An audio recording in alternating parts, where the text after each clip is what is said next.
Hey everybody, it's Mr. Wagstaff. Cool stuff to talk about today. So today we're continuing our unit here in Economic and Personal Finance. It's our 5th unit. We are continuing our unit on taxation. Today we're going to start talking about local taxes, which got some cool, unique stories here for you today.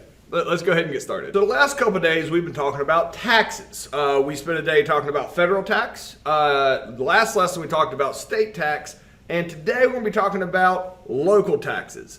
So you have to pay, you don't get to choose one or the other, you pay them all, federal, state, and local taxes. Today we're going to start talking about local taxes and what they specifically pay for. So one of the biggest ways that local municipalities make money is through property tax. And municipalities mean cities or towns. So what do property taxes pay for? Things like safety. Now, yesterday I was talking about state taxes. I also talked about property tax and talked about there's a correlation between states that have higher property taxes and places that pay their teachers more. Couple variations here. This is why it starts getting confusing. Federal, everybody pays the same. Most property taxes, all right, are not implemented by the state. Like North Carolina, which is what I'll use quite a few examples of here in this unit and today because it's the one I know the most. And it's better to keep as simple as possible for all pieces of the pie in one state because we get in this situation here. So while the state is responsible for education and usually funding education, local municipalities can pay additional teacher supplements. This varies from state to state and even inside states from district to district. So, like in North Carolina, there is not a state property tax, but every county in North Carolina has property tax, and each city can actually have a different property tax than the county. So everybody pays property tax, but there's not actually a state one in North Carolina. Some states do have a state property tax. North Carolina does not when it comes to like your home property tax. So the property tax that you pay in North Carolina, which is a considerable amount of money. If you own a home, it could be a couple $1,000s per year. What does that money pay for? Well, give you some examples here. Police, safety in general, that is paid for with money collected at the municipal level, in large part through property tax. Here's some other things that towns pay for with tax money. Trash pickup. If you live inside a city and you have trash pickup, they're not working for free. They're getting paid somehow. They're most likely getting paid with taxpayer money, and a lot of that's probably coming from property tax. If you live like out in the county, out in the countryside somewhere, you may have to be creative with how you get rid of your trash. You probably have to hire somebody to come pick it up, which is separate because it's not paid for with taxes. So sometimes taxes are higher inside the city because the city provides more services like trash pickup. Another thing, and this is from Winston-Salem, and I'll use random cities and towns in North Carolina, parks, playgrounds, things to do, a lot of that is all paid for with taxpayer money. It's open to the public. That would also be paid for with taxpayer money. I got a couple examples here in the Piedmont area of other unique things that you can pay for with taxpayer money like property taxes. The town of Moxville, which is in Davie County, they have a Halloween thing on Main Street where usually the people that live on Main Street participate in it, but they have extra police out there blocking off the roads, costs some money to hire those workers, and that is paid for with taxpayer money. Clemens, North Carolina, which is near Moxville in a neighboring county and Forsyth County where Winston-Salem is, they have a tree lighting that they buy a tree, they put it up, big event with hot chocolate and all this. They do it every year. That is also paid for with taxpayer money. So local taxes in large part pay for unique things for that city and town. And the taxes are very specific to the culture and needs and desires of the people that live there, as opposed to state, which is universal across the whole state, or federal, which is universal across the entire country, local taxes can be much more specific to the needs of the people that live in that smaller area. So the question here is, what is the purpose of local taxes? And so you can use any of those examples that I just gave, but you can pause me, answer that completely. We're moving on. So there's also local level sales tax. You're like, Mr. Reichstaff, yesterday we talked about the state sales tax. So there's like, you either pay state sales tax or you pay local sales tax. You're not so lucky. You can have both. So sticking with North Carolina, the sales tax rate for the state of North Carolina is 4.75%. However, the state allows local areas to increase that to a maximum level of an additional 2.75%. So you could have up to a maximum of 7.5% sales tax on everything that you buy. With that maximum of 2.75% going to the local areas. So what does that pay for? Because obviously, people don't like living at places where there's unnecessarily high taxes. So what would cause a town or a city to increase the taxes on its people? It has to have something very specific it's going to pay for. So I'll give you a specific example of what sales tax pays for. So in North Carolina, there's a school system called the Winston-Salem-Forsyth County School System. In that school system, those teachers are paid an additional supplement different than the surrounding areas.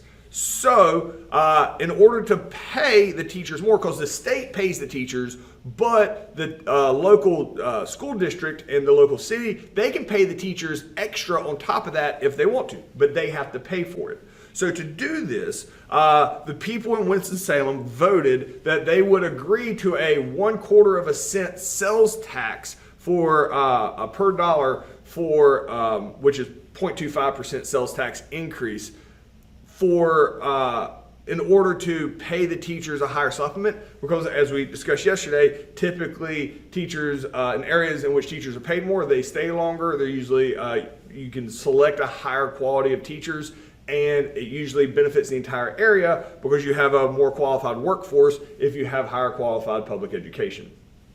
However, not everywhere has these taxes. So again, back to North Carolina, if you see all the gray states or the gray counties, these are all places that do not have an additional sales tax on it. Whereas the ones with purple, they have like a smaller sales tax, and then the yellow ones have a larger sales tax. Now, one of the reasons that is because the two areas that are highlighted in yellow, those are major cities, Raleigh and Charlotte, and I'll give you some specific examples about them and how that money is spent there. But here's a breakdown of the highest sales tax areas in North Carolina. Mecklenburg County and Wake County, which is Charlotte and Raleigh, those have the highest percentage of taxes, and then it works its way down. Usually the more urban of an area, the more infrastructure you have to keep up, like in a city, you're going to have higher taxes. So typically living in the city, you have higher taxes, whereas living out in the country, you're going to have lower taxes. The city provides more services because of those taxes, whereas living out in the country, you won't get those services. But the entire purpose of sales taxes is being able to meet the needs of the people that live there. And so sales taxes are really designed to provide more services and increase the quality of life for the people in that specific area. So the question here is, what is the purpose of sales tax?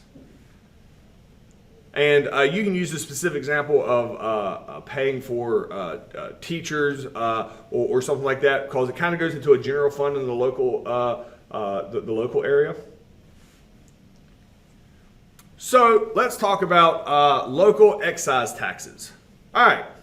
So we talked about excise taxes yesterday, excise taxes on like gasoline at the state level, talked about taxes on things like tobacco, and you can also have additional excise taxes at the local level. But I want to give you some specific examples, and we'll go through here in North Carolina, talk about some specific examples of additional fees that are added to things and what they're used for in North Carolina areas. So excise taxes are typically applied to specific products that people use, and the extra tax is supposed to benefit the same people that are using it.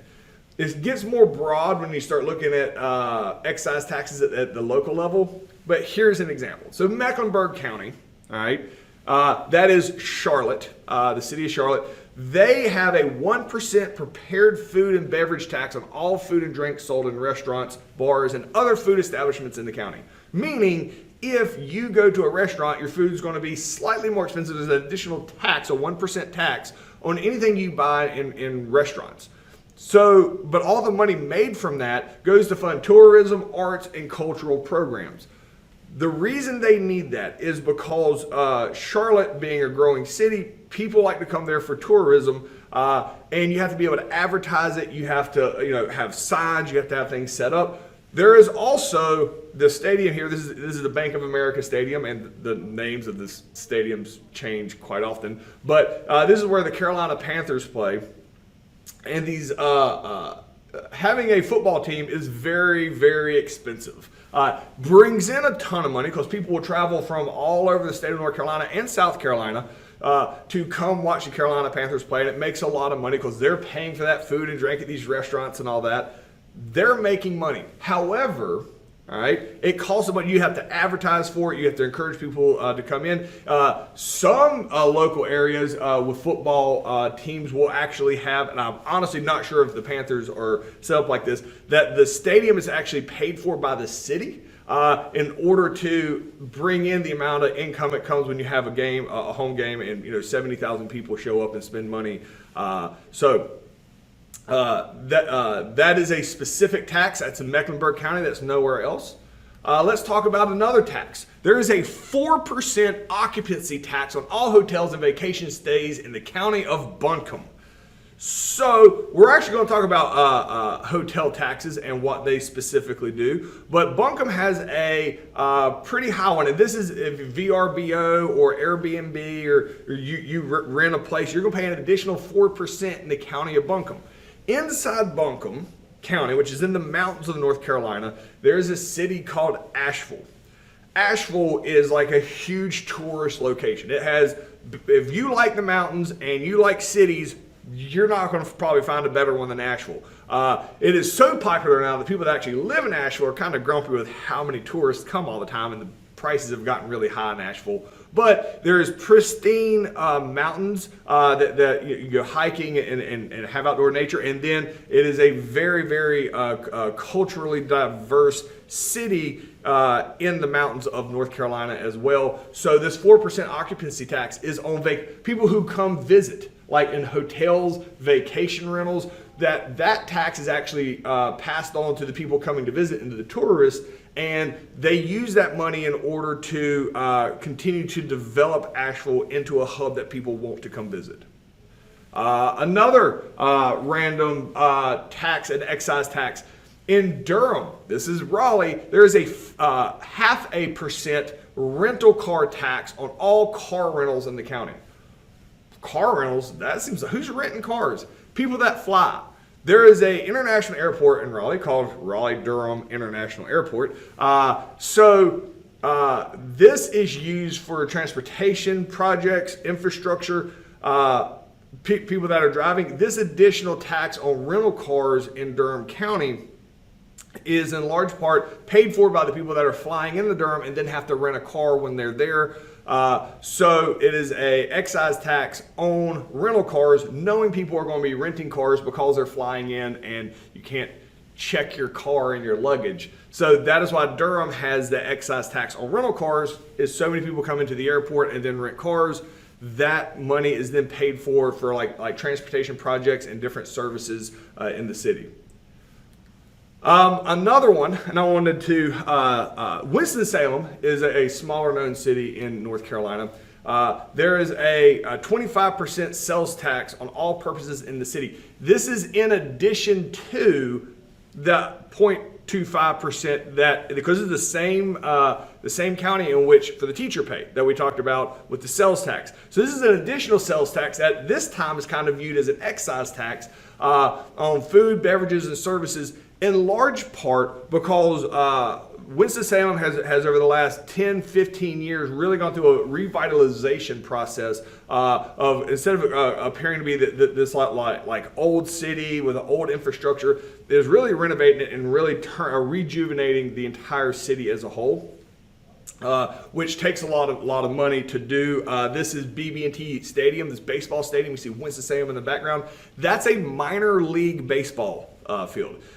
It is. I'm sure there's probably a nicer one somewhere in the country, but it's not going to be much nicer. And this is brand new. The highway there on the right, that has been completely gutted and redone. The downtown part of Winston-Salem has been completely rejuvenated, trying to bring in a lot more youth and a lot more money into the region. But all that takes money, so they tax the people in the with an excise tax, this extra 0.25%. In order to be able to pay for this rejuvenation. And the people who live there are paying it because they're the ones that benefit from it. It's not so much tourism, but just improving the city for the people that already live there. So the question here is, give an example of something that has an excise tax and what that tax money would be used for by the local government. And I gave you a bunch of examples there. So you can either pick one and explain it, pick two, explain it, or give me a general idea of what it's supposed to do. So pause me, answer that completely. We're moving on.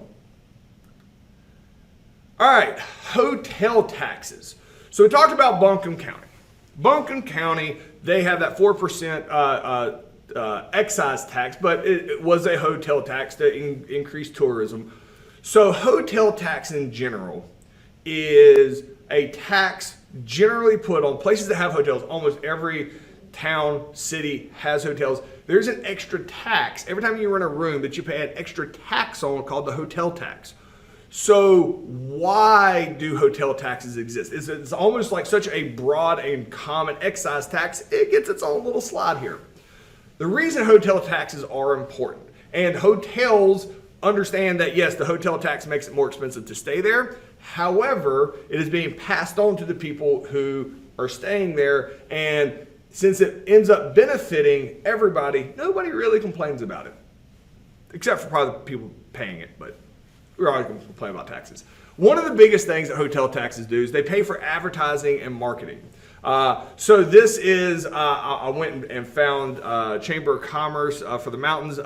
This is hotel taxes, people staying in places like Buncombe County or Boone or Blowing Rock or these other places in the mountains of North Carolina. They pay an extra tax. That extra money goes to the government in order to market and advertise your region as a place people should come find. This is Visit NC Smokies. This is paid for with in large part hotel taxes, in which they are, these are different advertisements that they have trying to get people to come visit. And you know what happens when they come visit? They come stay in hotels, which makes the hotel people money.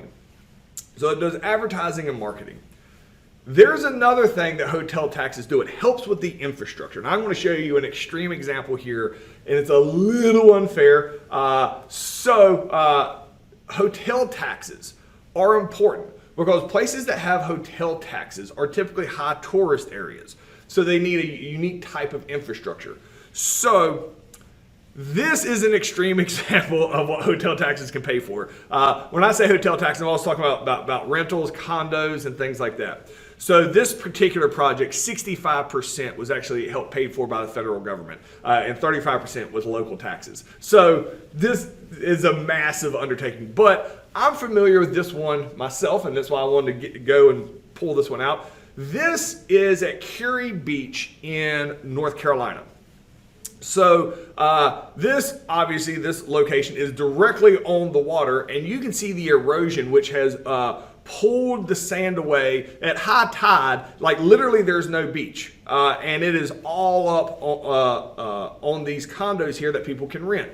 There's an extra tax for anybody that wants to rent these condos or anywhere here in Curie Beach or in this whole county, all the way up through Wilmington.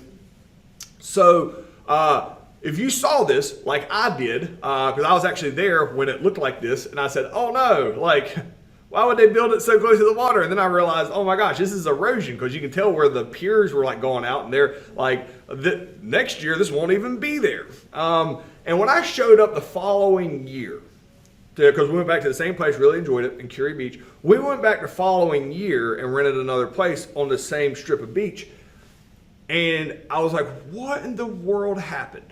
Because something happened between the first summer I went and the second summer I went, which I did not know was a thing you could do. And this is paid for 65% by the federal government, 35% by local taxes, and it's called beach rejuvenation. So here's what they do. They get these big barges and they go out into the inlet where there's sandbars, and they literally pump sand off of the bottom of the ocean. That's not needed. And then I guess they dry it out. Then, and they usually do this in the wintertime when it's not a big tourist area, they come and dump it on the beach and get bulldozers to go spread it all out. And then literally this is the next, so that building from the first picture, that was the far one on the left. This is the beach afterwards. It's absolutely bonkers. So they literally took sand from the bottom of the ocean and made a bigger beach, because that way erosion, and it's a tourist area, and I had no idea that this was a thing you could do. I thought when the ocean decided to overtake stuff, it just took it over. But apparently it doesn't. But this is stuff like hotel taxes pay for. This is an extreme example when we talk about the infrastructure, which this would be it, because the federal government did have to come in and pay quite a bit for this. But this is the type of stuff hotel taxes are designed to do, is to benefit the local community in order to help out the hotels, condos, and rental places so that you can continuously have tourists there. So the question here is, how are hotel taxes used? So pause me, answer that completely. We're moving on. All right, local business taxes. So businesses get taxed and they're based a percentage of how much money they make. So it's not usually a flat rate, it's how much money that they're taking in. But again, businesses are taxed on a percentage of their taxable income. It could be a flat rate, but almost always it's a percentage of their taxable income. So to give you an example, and it's different in every local area on what businesses need and why they would benefit from it. So I'm just going to pick one. One of my experiences. I just talked about my experiences at the beach in North Carolina. Let's go to the other end of the state and talk about my experiences and what business taxes pay for the other end of the state. We're going to go to the mountains of North Carolina, to Blowing Rock, North Carolina.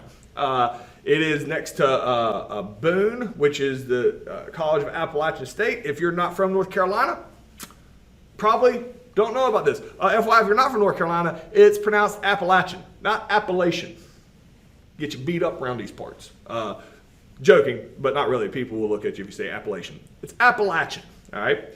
So in Blowing Rock, every year, me and my family like to go up there and get ourselves a Christmas tree. We actually go to this exact location right here to get our Christmas tree. I don't know how many years ago it is. They come down and move them around, but this is Circle C Farm in Blowing Rock, just a tradition. And it honestly wasn't until I started teaching this course that I realized this is not common for people to like just travel an hour and a half away to go cut down a Christmas tree, because North Carolina is like the leading producer of Christmas trees in the country. Didn't realize that, but this is an experience we have. So we go up to the mountains to Blowing Rock, get ourselves a Christmas tree. Get ourselves a Christmas tree. We usually like to go shortly after Thanksgiving while there's still some good trees here. And we got to get there early or there's going to be a big crowd of people. After that, after we leave Circle C Farm, we go to the little town directly next door called Blowing Rock. Blowing Rock is insane. It's like a town off of a movie. So this was a restaurant that me and my wife used to eat at. We actually got engaged in the parking lot of this restaurant that no longer exists. It's called something else now, but it's called Canyons. So you see a little restaurant there, nothing super fancy about it. You can't really tell, but on the right side, there's an outdoor seating area. And the reason that's important is in that picture in the bottom left, that's the view from the porch at Canyons. That's why it's called Canyons, and it's in the town of Blowing Rock. It is absolutely stunning. So you roll into Blowing Rock, all right, into the actual town, and we like to go shopping. And it's like, again, it's like something that you would see off like a Hallmark Channel type town. Everything is like in pristine condition. Everything is taken care of. It's like all the little shops are like really specific shops for unique things. It's usually wildly expensive. Like look at it, oh, that's so cool, and we usually buy something because we went all day there, something, and then we'll eat at. There's a bunch of good restaurants there. We usually eat at this place now called the Town Tavern because Canyons doesn't exist anymore. And all this is on one little strip. So Blowing Rock knows people are going to come up here they're going to get Christmas trees. They're going to come have this experience. They're going to come buy stuff from these stores. They're going to eat at all the restaurants, and everything is in pristine condition at the top of a mountain. All right.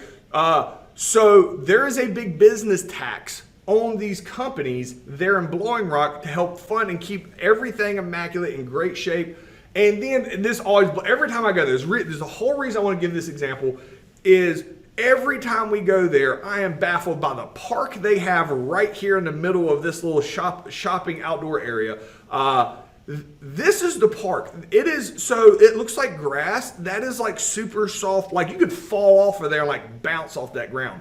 That's like all the wood is like fake. And the park is like 4 times bigger than it's in this picture. But parks are crazy expensive to build. And seeing how Blowing, and it's free. It's just like surrounding it is all these different shops and little like paths you can go walk on or restaurants, or it's just a beautiful area. Who's paying for all of this? Because you don't have to spend any money in Blowing Rock. You can just walk around all day, look at shops, and go on these trails and these beautiful things they have. It's the business tax. And this place is usually packed. Like I was actually surprised I could find pictures of pretty days of these places when it's not like 500 people in the picture. And so the business tax, while I'm sure the businesses aren't super excited about having to pay a business tax, that business tax directly goes to having these playgrounds, so it's a very family-friendly thing to come to, keeping the streets, the crosswalks, everything in immaculate condition. There is a whole bunch that Blowing Rock does to keep it looking almost like a movie set in large part here at Blowing Rock, that we go up for like one day, get a Christmas tree, have this experience, and then drive back that day. But this is an example of how business taxes are used in order to benefit the business by creating this environment that people want to come and spend money at their businesses.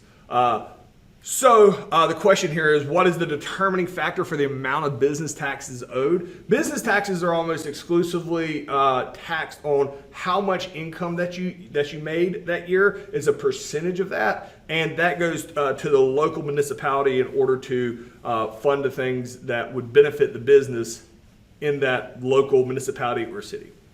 So answer that completely. That's what I got for you guys today. See y'all tomorrow.